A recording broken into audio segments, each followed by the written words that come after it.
في إحدى الزوايا المظلمة للمدينة القديمة، عثرت ليلى على مرآة قديمة في أحد المحلات.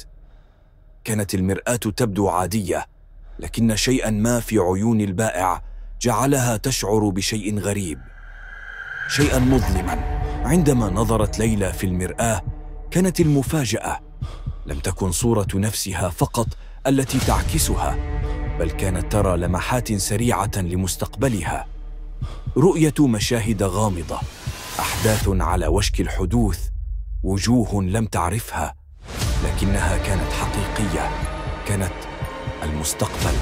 كلما حاولت ليلى تغيير مسار الأحداث، كانت ترى في المرآة كيف كان المستقبل يتغير. لم يكن بإمكانها إيقاف الحوادث، لكن كان بإمكانها تغيير تفصيل صغير هنا أو هناك. كان التأمل أن تبتعد عن مصيرها المظلم، لكن ماذا عن الثمن؟ ثم حدث شيء غريب. في إحدى المرات، عندما حاولت ليلى تغيير مصير أحد الأشخاص المقربين منها، لاحظت أن المرآة أظهرت شيئاً مختلفاً. كان الشخص يختفي شيئاً فشيئاً.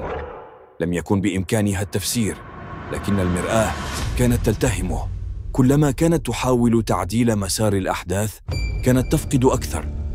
الظلال التي كانت تلاحقها أصبحت أكثر كثافة، وكلما اقتربت من المرآة كان المستقبل يختفي، ويختفي معه جزء من حياتها.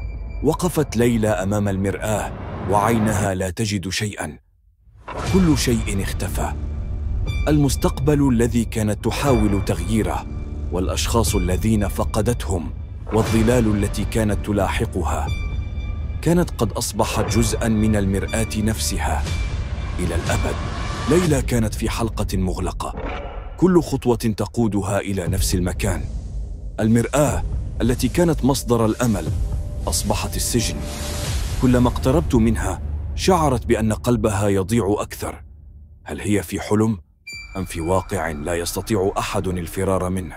في أحد الأيام ظهرت صورة جديدة في المرآة.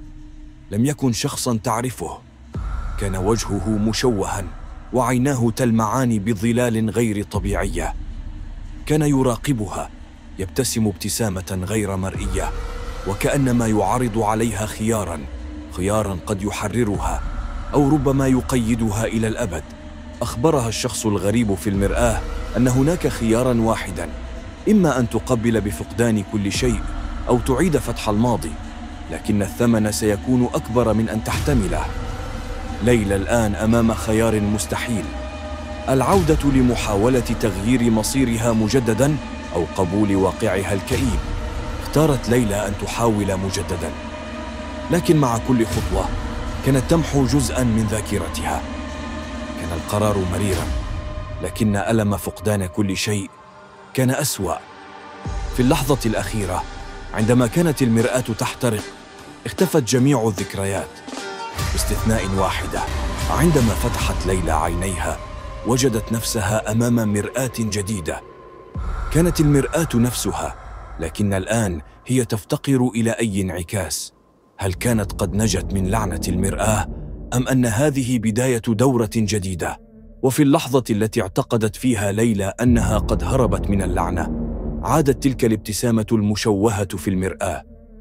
الشخص الغريب يظهر مرة أخرى. هل كانت مجرد بداية لدورة لا تنتهي؟ هل كانت ليلى مجرد جزء من هذه اللعبة؟ بدأت المرآة تتشقق، لكن ليس كأي مرآة أخرى.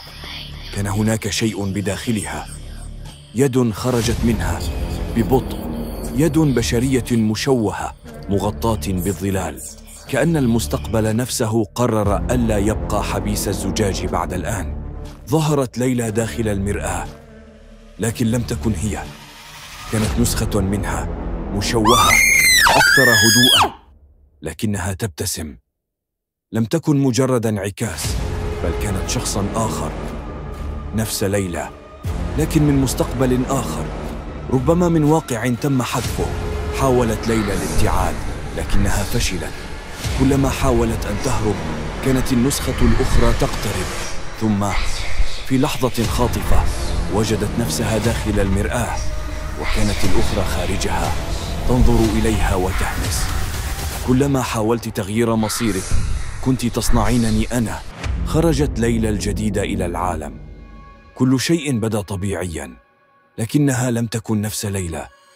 كانت تعرف كل شيء عن الماضي والمستقبل، لكنها الآن تتحكم بالمصير، تمشي بخطى ثابتة وتبتسم ابتسامة من يعرف أنه ليس بشراً تماماً بعد الآن.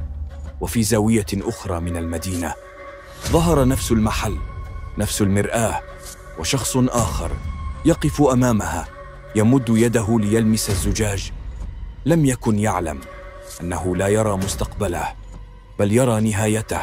المرآة لا تكشف المستقبل بل تختار من يستحق أن يمحى منه. والمشكلة أنك لا تعرف أنك المختار إلا بعد فوات الأوان. ولو أعجبتك القصة لا تنسي الاشتراك ولايك، وادعمنا بتعليق علشان في القناة هتسمع أقوى قصص الرعب.